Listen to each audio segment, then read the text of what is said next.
میرے ساتھ ہے مفتی یاسر ندیم الواجدی صاحب، بیک اسٹیج پہ تشریف لا چکے ہیں. میں کوئکلی ان کو میں ساتھ لیتا ہوں. مفتی صاحب اگر آپ کو میری آواز آ رہی ہے تو آپ کا کیمرہ آف ہے. اچھا کیمرہ اب آپ کا آن ہے. السلام علیکم ورحمۃ اللہ وبرکاتہ. کیسی طبیعت ہے آپ کی؟ السلام ورحمۃ اللہ. طبیعت بہت خراب ہے اس انٹرویو کو سننے کے بعد. اور کیا ہو گیا بھائی؟ کیسر بھائی سر ٹھیک ہے، دیکھیں ہم الگ الگ لوگوں کو، ان کی جو ذہنیت رکھنے والے ہیں ان کو بلا سکتے ہیں اور ہمیں بلانا بھی چاہیے. میں اور آپ ڈائلاگ پہ یقین رکھتے ہیں. ہم تو ملحدوں سے بات کرتے ہیں، مرتدین سے بات کرتے ہیں، ایگنوسٹک سے بات کرتے ہیں، تو مسلمانوں سے کیوں نہیں بات کریں گے؟ لیکن ہماری ایک پالیسی ہے اور وہ پالیسی یہ ہے کہ ہم فرقہ پرستی نہیں پھیلائیں گے. اور آج کی اس اسٹریم سے فرقہ پرستی پھیلی ہے، اس لیے مجھے آپ کی ٹیم کا ممبر ہونے کی حیثیت سے اس اسٹریم کو جوائن کرنا پڑا، اور میں سخت الفاظ میں ساحر ادیم صاحب کو کنڈیم کرتا ہوں کہ انہوں نے آپ کے پلیٹ فارم پر آ کر فرقہ پرستی پھیلائی ہے. اور اس کی وجہ یہ ہے کہ انہوں نے ایک نئے فرقے کو پروموٹ کیا ہے جس کا نام ہے فرقہ نظامیہ. اور وہ یہ کہہ رہے ہیں، وہ یہ کہہ کر گئے ہیں کہ اگر کوئی شخص نظام کو مقصد نہیں مانے گا تو میں اس مولوی کو نہیں چھوڑوں گا. یہ پوجا پاٹ کے لیے نہیں آئے ہوئے دنیا میں. یہ نماز روزہ زکوٰۃ حج جو ہے نا، یہ ہمارا مقصد نہیں ہے، یہ ہمارا لائف سٹائل ہے. مقصد ہمارا اللہ تعالیٰ کا قانون ہے. چونکہ تزکیہ مقصد نہیں ہے، نظام مقصد ہے. وہ یہ کہہ کر گئے ہیں کہ جتنے بھی لوگ ہیں، دیوبندی، بریلوی، اہل حدیث، شیعہ، یہ سب اپنے اپنے فرقے کی بات کرتے ہیں، میں نظام کی بات کرتا ہوں. تو ہم کیسے جسٹیفائی کریں یا کیسے ہم اس چیز کو سمجھیں کہ جن لوگوں کو آپ یہ کہہ رہے ہیں کہ وہ اپنے فرقے کی بات کر رہے ہیں، وہ تو جھوٹ بول رہے ہیں، اور آپ جو کہہ رہے ہیں کہ میں صرف نظام کی بات کر رہا ہوں اور امت کی بات کر رہا ہوں، آپ سچ بول رہے ہیں. اس کا کیا معیار ہے؟ اس کا کوئی معیار نہیں ہے. اگر کوئی شخص، چاہے وہ دیوبندی ہو، بریلوی ہو، شیعہ ہو، سنی ہو، اہل حدیث ہو، اگر اس کے پاس دلیل ہے، قرآن اور سنت کی دلیل ہے ان کے نظریے کے خلاف، تو پھر آپ کو، یعنی میں ان کو کہہ رہا ہوں کہ آپ کو اس کی رسپیکٹ کرنی پڑے گی. آپ کو یہ ماننا پڑے گا کہ اختلاف کی گنجائش ہے. آپ یہ نہیں کہہ سکتے کہ اختلاف کی گنجائش نہیں ہے، میں ایسے مولوی کو فولوی بولتا ہوں یا ایسے شخص کو میں یہ کہتا ہوں کہ یہ فرقہ پرست ہے. آپ کا موضوع آج آئیڈینٹی کرائسس تھا. اس پورے موضوع کے اوپر ایک جملہ مجھے بتائیے کہ ان صاحب نے بولا. آپ، مجھے معلوم ہے بات پوری کر لیں. I'm not blaming you, لیکن I'm very disappointed. I'm extremely، میں اتنا ڈسپوائنٹ کبھی نہیں ہوا. I'm sorry to say، بہت زیادہ ڈسپوائنٹ ہوا. میں کبھی اس سے پہلے کسی کی ویڈیو دیکھ کے نہیں ہوا. ایک مرتد کی ویڈیوز میں نے دیکھی، لیکن آپ بارہار ان کو کوشش کر رہے تھے بار بار موضوع کے اوپر لانے کی، لیکن وہ اپنی راگ لا پہ جا رہے. میرے پاس ان کے ایک ایک جملے کے خلاف قرآن اور حدیث سے دلیل ہے، اور آپ چاہیں تو میں بھی دے سکتا ہوں کہ انہوں نے کیا کیا جملے بولے اور کس طرح انہوں نے قرآن اور حدیث کا وائلیشن کیا ہے. اور بالکل اس پر بات ہو سکتی ہے، لیکن میں نے ایک اپنا جو پروٹیسٹ ہے وہ ضروری تھا کہ میں ریکارڈ کراؤں، اور میں نہیں چاہتا تھا کہ ساحل ادیم صاحب کے سامنے میں آؤں، چونکہ پھر یہ جو اسٹریم ہے یہ ڈیبیٹ بن جائے گی. ظاہر ہے کہ ان کا نظریہ الگ ہے، میرا نظریہ الگ ہے. ان کا وہ نظریہ ہے کہ جو سید قطب صاحب نے اپنی کتاب میں اس کے اندر یہ نظریہ لکھا ہے. میں نے وہ کتاب نہ صرف یہ کہ پڑھی ہے، اس کے کچھ حصے پڑھائی بھی ہیں. اس کتاب کے اوپر میری تنقید ہے، لیکن میں سید قطب رحمۃ اللہ علیہ کو اس وجہ سے جاہل نہیں سمجھتا، یا میں یہ نہیں کہتا کہ وہ اہل سنت سے باہر ہیں. میں یہ نہیں کہتا کہ وہ ایک خراب آدمی تھے اور انہوں نے اسلام کو جو ہے اس کی شبیہ مسخ کر دی. میں ان سے اختلاف کرتا ہوں اور دلائل کی بنیاد پر اختلاف کرتا ہوں، اور یہی چاہتا ہوں کہ ہر مسلمان کا یہی مزاج ہو کہ جو دوسرے مسلمان کوئی بات کر رہے ہیں اور دلائل کی بنیاد پر کہہ رہے ہیں تو ہم اس اختلاف کے ساتھ جینا سیکھیں. آپ اگر کسی نظام کی بات کر رہے ہیں تو اس نظام کی جو بنیادی، جو اس کی بنیاد ہے وہ یہ ہے کہ ہم اختلافات کے ساتھ جینا سیکھیں گے. یہ اس نظام کی بنیاد ہے. اگر آپ کسی نظام کی بات کر رہے ہیں لیکن آپ نے اپنے آپ کو اس بات کا ٹرین نہیں کیا کہ آپ اختلافات کے ساتھ جی سکیں، تو آپ اس نظام کی بات کرنا چھوڑ دیجئے. صحیح، آپ اس لائق نہیں. میں اپنی بات کہہ چکا ہوں، اب آپ آگے بات کر سکتے ہیں. بہت شکریہ آپ تشریف لائے. دیکھیے میں جیسے ان سے بات کر رہا تھا تو وہ چیزیں جو میں سمجھتا ہوں کہ جو مجھے اللہ تعالیٰ نے جو ایک کم علمی آپ کہیں بے شعوری کہیں کہ اس کی روشنی میں جو چیزیں ہیں جن سے میں اتفاق کر سکتا ہوں ان سے میں کرتا ہوں, جن سے میں ڈس ایگری کرتا ہوں ان سے میں آف کورس میں ود رسپیکٹ میں بتا دیتا ہوں کہ یہ وہ چیزیں ہیں جن سے میں مختلف رائے رکھتا ہوں.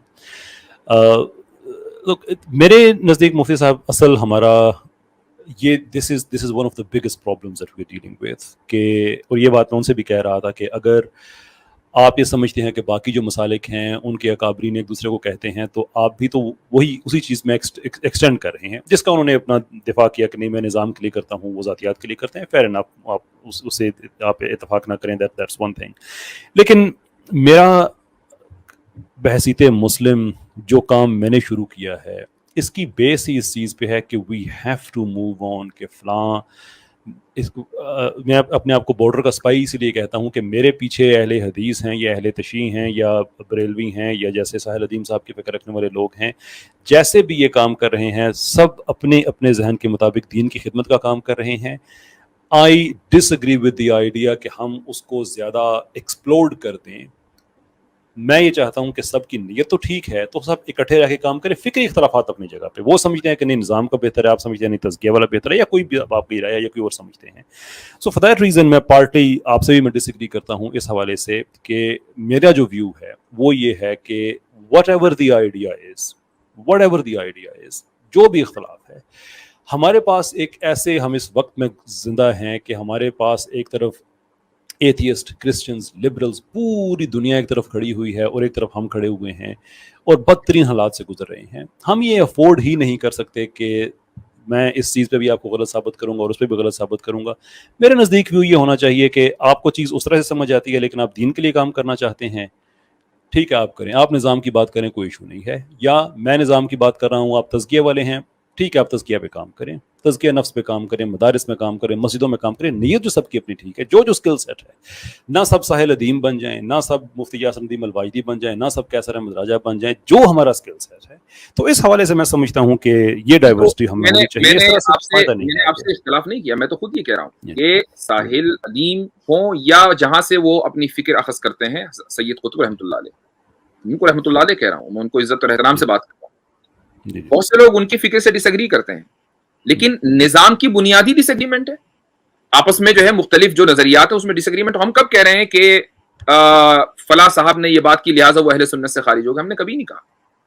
ہم یہ کہہ رہے ہیں کہ آپ یہ کہہ رہے ہیں کہ جو آپ کو ایگری نہیں کرے گا وہ غلط ہے. اس فکر کے اوپر اصل میں اس فکر سے مجھے اختلاف ہے. میں اپنی جو پوزیشن نظام کے تعلق سے ہے وہ کلیئر کر دوں میں کہ میں نظام کو کیا سمجھتا ہوں, کہیں لوگوں کو کوئی غلط فہمی نہ ہو جائے. اسلامی نظام دنیا انسانیت کے لیے سب سے بہتر نظام ہے, اس سے بہتر نظام نہیں ہو سکتا. یہ اس میں کوئی یہ دو اور دو چار کی طرح واضح ہے. ایک آدمی اگر یہ نہیں سمجھتا تو اس کے ایمان میں شک کیا جا سکتا ہے. جو آدمی اسلامی نظام کو بہتر نہ سمجھے اور یہ سمجھے کہ کوئی دوسرا نظام جو ہے وہ زیادہ بہتر ہوگا تو شاید اس کا ایمان جو ہے وہ مشکوک ہوگا. اس لیے میں اسلامی نظام کو سب سے بہتر سمجھتا ہوں. لیکن اسلامی نظام یا اسلامی نظامی کو لے لیجئے, اسلامی نظام وسیلہ ہے, مقصد نہیں ہے. اور اس کی دلیلیں ہیں. پہلی دلیل قرآن سے میں آپ کو دے دیتا ہوں. قرآن کریم میں اللہ تعالیٰ فرماتا ہے الذین ان مکناہم فی الارض اقاموا الصلاۃ وآتوا الزکاۃ. مومنین کی تعریف کرتے ہوئے کہتا ہے کہ یہ وہ مومنین ہیں کہ جب ہم ان کو زمین میں طاقت اور قوت عطا کر دیتے ہیں تو یہ نماز قائم کرتے ہیں اور زکوٰۃ دیتے ہیں. اس کا مطلب یہ کہ نماز قائم کرنا اور زکوٰۃ دینا مقصد ہے, اور مکناہم فی الارض زمین کے اندر اقتدار حاصل کرنا یہ وسیلہ ہے. مجھے کوئی ایک آدمی یہ کہہ دے کہ میرے پاس ایک ایسی لاجک ہے جس سے میں ثابت کر دوں گا کہ وسیلہ افضل ہوتا ہے, مقصد افضل نہیں ہوتا. اصل مقصد ہے. ہاں, اس مقصد کو اگر اسی وسیلے کے ذریعے حاصل کیا جا سکتا ہے تو پھر ٹھیک ہے, اسی وسیلے کو اختیار کرنا پڑے گا. لیکن اگر اس مقصد کو اس وسیلے کے ذریعے اختیار نہیں کیا جا سکتا, مثال کے طور پر جہاں مسلمان مائنورٹیز میں رہتے ہیں, آپ کیا سمجھتے ہیں کہ کیا وہ ان کو یہی وسیلہ اختیار کرنا پڑے گا, یا اس وسیلے کے اختیار کیے بغیر وہ اس مقاصد کو حاصل کر رہے ہیں, معاہد بن کر وہ مقاصد حاصل کر رہے ہیں؟ ان کا یہ جو معاہدہ ہے یہ بھی قرآن و سنت کے مطابق ہے. ٹھیک.